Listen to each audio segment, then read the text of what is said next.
Welcome to the NDIS Property Australia podcast. Before starting this episode, we need to provide a general disclaimer. Information contained in this podcast is general in nature only. It does not take into account the objectives, financial situation, or needs of any particular person. You need to consider your financial situation and needs before making any decisions based on the information in this podcast. And you should consider seeking independent and professional advice for your personal circumstances. All right, let's begin. Welcome back to another episode of the NDIS Property Australia podcast. It's Eryn here with Min and Shannon, and today we're going to be talking about cerebral palsy, as it is Cerebral Palsy Awareness Month this month. So, Min, do you just want to get us started and we'll talk a bit about what cerebral palsy is? Well, I think I'll leave that more to Shannon to talk about, because I just want to say the importance of this topic here today is about the fact that cerebral palsy is number 2 on the list of the disabilities in the NDIS, which are, let me rephrase it, number 2 on the SDA charts. Yeah. So number 1 in terms of disability, in terms of participants, is intellectual disability, and number 2 at 48%. Yeah. And number 2 is cerebral palsy at 12%. So in terms of SDA participants who are already funded for housing, cerebral palsy is a very important disability to be aware of as a investor and also as providers and the community as well. Now, that's number 2 on the list of SDA funding. However, on the overall scheme of things, so there are about 502,000 people in the NDIS, and cerebral palsy is listed as 4%. So 16,500 participants in the NDIS have cerebral palsy, and that was based off a number of 466,000 people about 4 or 5 months ago. So we're now at about 500,000 participants in the NDIS. So at that number there, as of January, we're looking at 4 or 5% of participants in the NDIS as cerebral palsy, but within the SDA program, we're looking at 12%. So that's why it's so important for us to talk about today. But but for the question there, we can pass off to Shannon. Shannon, what is cerebral palsy? So cerebral palsy is a group of disorders that affects a person's ability to move and maintain balance and posture. So it might present itself as movement and coordination problems, neurological disorders, and it is caused by abnormal brain development or damage to the developing brain that affects a person's ability to control his or her muscles. Okay. So, yeah. It's often hard for people to actually know what cerebral palsy is, isn't it? Yeah, well, I was saying to Shannon the other day that I myself didn't really know what it was. Like, obviously, I know that it's around, it's a disability, but I didn't really know how it presents itself. I've never really known that, so. I think I read somewhere last week that you could actually visually see if you know the symptoms on the documentation, the symptoms. You actually, Shannon, how would you? I think somewhere on the notes there it describes as best way to know if someone has cerebral palsy is their sort of awkward movements. Is that right? Yeah, absolutely. So there's floppiness or rigidity in the trunk and limbs. So. Yes. That goes back to movement and coordination problems, that they might seem a bit unbalanced compared to someone like you or me. And really, I guess the most easiest way to maybe spot someone with cerebral palsy, depending on the severity level, would be whether or not they're using a walker or a wheelchair. Yeah. Do they use crutches as well? Is crutches often? Crutches would sort of go hand in hand with a walker. Yeah, of course, yeah. But I see here in our notes here that there's neurological and there's physical. Yeah. So neurological, you can't really see it. It's just really hearing and vision problems, intellectual disabilities, mental disorders. So it is what it is. But physical, you can actually see it by the floppiness, the unsteady walking, difficulty in speech. Yeah. And I'm just reading here, spastic paralysis. What does that mean, spastic paralysis? I suppose it would mean that maybe, my best guess would probably be that they probably would act in erratic ways from time to time, like maybe they'll fling the arm up in the air or something like that. I think it can also mean, I could be very wrong, but spastic usually means like kind of like a seizure, like it's not constant. Does that mean like, so like how some people would have a seizure, like someone who might have cerebral palsy might have they might have a moment of paralysis, or if they are paralyzed, they might have like you said, like uncontrolled movements that might just happen. Exactly. And I think it's so interesting that we've both mentioned about intellectual and seizures, because with a cerebral palsy diagnosis, as the person gets older, sometimes they'll start to present other disorders like epilepsy or intellectual. Yeah. So didn't you say before, Mim, that intellectual disabilities were really, really high on the SDA or the NDIS? Number one at 48%. In NDIS or SDA? SDA. Well, that's interesting, because you just said that people with cerebral palsy can often develop intellectual disabilities, which, they could then... I doubt that they would fall into another category. I think that they would still stay in SDA, but they would definitely count towards the numbers of other categories. And I guess we've spoken about the symptoms. So in your opinion, Shannon, like why do you think that this awareness month is so important for people that are living with CP? I think it's so important that we celebrate Cerebral Palsy Awareness Month, which is in March. It's so important for everyone to be involved in that, because it brings awareness to cerebral palsy.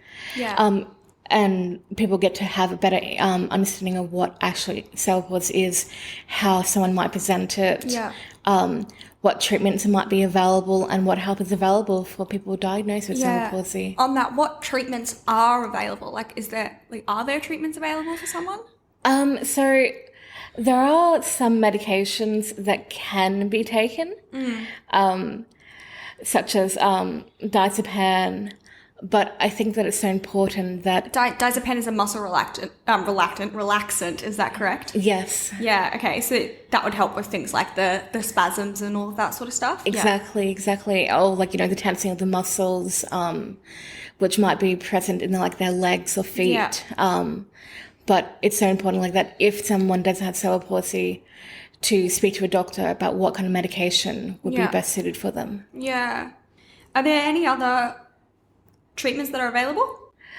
You can do self-care activities, as well as there are medical procedures and therapies out there, such as physical therapy, occupational therapy, speech and language therapy, because as we have mentioned, one of the other disorders that might arise from a cerebral palsy diagnosis is intellectual impairment. So being able to speak to a speech and language therapy would definitely help them. So you said earlier that someone can present signs really early in life. So at what age do you think someone might show signs, and what might those first sort of initial signs be? What can we look out for? Yeah, absolutely. So from the research that I have done, it seems that from even the age of 2 years, if not older, you can start to see, you can start to get an understanding of whether or not your child does have cerebral palsy, because they might not be reaching milestones that might be met at that age. Such as? Not being able to crawl, not being able to move themselves, roll around. Well, I guess if you're 2 years old, you can walk by then. So someone who is obviously quite young and is showing signs of CP possibly might not be able to walk by the age of 2. Yeah, exactly. Okay. And does this last for someone's whole life? There's no cure for it, is there? Unfortunately, at this time there is no cure. But as it is Cerebral Palsy Awareness Month, one of the key factors and why it's so important for this month is bringing awareness to it, which can then lead to further research into this diagnosis. Yeah. And someone who has CP can end up in a wheelchair, that's correct? That is correct. It depends on the severity level. Yeah. So I guess on that, Min, you would know best about this. In terms of helping someone who has CP find a home, what kind of SDA home would you suggest for someone living with CP? So mild, if it's a mild disability, if it's a mild cerebral palsy symptom, we're looking at improved ability. Yeah. But if they're wheelchair bound, which is going to be rare, I think, right? Sorry? Wheelchair bound? Oh, well, yes, like... Rare. So it'd be rare to have someone who has cerebral palsy in a wheelchair. And if they are, then they would be in a fully accessible home. They wouldn't be in HPS? Or, yeah, fully accessible or HPS. Yeah. Sorry, you were just asking, you were just talking about how a person who has been diagnosed with cerebral palsy, they might be wheelchair bound. In my experience, I have seen a few people who have been in wheelchairs that do display signs of cerebral palsy. Okay. So it really depends case by case. Yeah. So it's not like a common sort of thing. It's so like all things in the NDIS, you got to prove, a participant and their family must prove to the NDIA why they need a certain particular living environment, like an apartment or a house, shared or not, and a wheelchair-friendly house. So it all comes back to the condition. Yeah, 100%. I guess another thing would be like important if you wanted to research more about CP, or even if you think maybe someone in your life, like a child or a younger sibling or something, might have CP.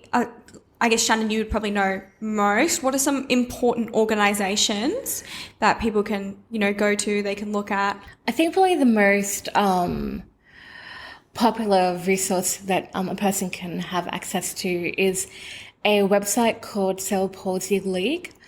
Although I think they have rebranded themselves to Choice, Passion and Life. Okay. But if you just search Cerebral Palsy League into Google, it will give you a website that'll give you more information, as well as even access to carers that will come visit your home. Wow. Yeah, that's excellent. That's really good. I want to add, there's another cerebral palsy organisation called Cerebral Palsy Alliance. Yeah. So www.cerebralpalsy.org.au. So they're a non-profit organisation that provides services to thousands of people who have cerebral palsy. Yeah, wow. But I want to add also, so that our listeners can know, that SDA funding only applies to 18 years of age or over. Yeah. So as you can see here with our research, or the research, it happens mostly when they're young children or unborn. So if you're going to have cerebral palsy when you're born, it's really at a young age. Yes, absolutely. So those children who are 1 to 17 who have cerebral palsy, they only have the services of NDIS support services from a care point of view, and that's only. Well, they'll have services such as, a carer coming into the home, maybe of a morning to help get them ready for school, or an afternoon getting them ready for, bedtime. Yeah. Or they might have Saturday recreational activities that gives, the parents time for themselves and something fun for the kids to do over the weekend or, holidays. So families will have to put self-care really is encouraging the children to live and work independently while they're living at home. But when they hit that 18 years of age, then they're allowed to apply for SDA funding, which allows them to live separately in their environment. Yeah. So cerebral palsy, as we said, can occur really early in someone's life, up until 2 years old, they can develop it. What are some ways that someone, might develop cerebral palsy? So it could likely be done through brain damage or the brain not developing correctly. Injury to the unborn baby's head, a stroke in the baby, blood clots, blood supply. Yeah, I suppose infection in the mother. It could also probably be pregnancy. If there's a problem during pregnancy that occurs, that could not, I won't say likely cause it, but that could be one of the causes of that happening. And also, as with a lot of other disabilities, the older that the mother is pregnant with the child, the greater the risk is to developing any kind of disability. So if I can read this list here for everyone to hear. Increased risk. So there are some things that can increase a baby's risk of being born with cerebral palsy, and that is like mother being over 35 years of age, the mother having unusually low blood pressure or high blood pressure, a twin, multiple pregnancies, low birth weight, being born prematurely. Yeah, a lot of problems can arise from premature births for sure. So there you go. Oh, there's a Cerebral Palsy Day. World Day. I didn't know that. Yeah. On the 6th When's of that? October. Yeah, wow. But next month is Autism Awareness Month, Awareness, correct. Yeah. That's really important. Autism is which is number one on the it affects so many people. Yeah. It's really, really big. So we'll definitely do another podcast on that. Right. Is there anything else anyone wanted to add? No, I think we're pretty. We've covered our little awareness podcast today, and I hope our listeners can have a better understanding of what this is all about. Yeah, and we'll put some links in the description for this episode that I think everyone should really go and look at and learn some more, because it's a really huge disability that's really important. So thanks everyone for listening, and thank you for joining us, guys. We hope you enjoyed this episode. Please make sure that you are subscribed and following us so that you can keep in the loop with all of our upcoming episodes. We would really appreciate it if you could leave us a 5-star rating, a written review, and to share this episode with those that can benefit. Until next time, catch you on the next episode.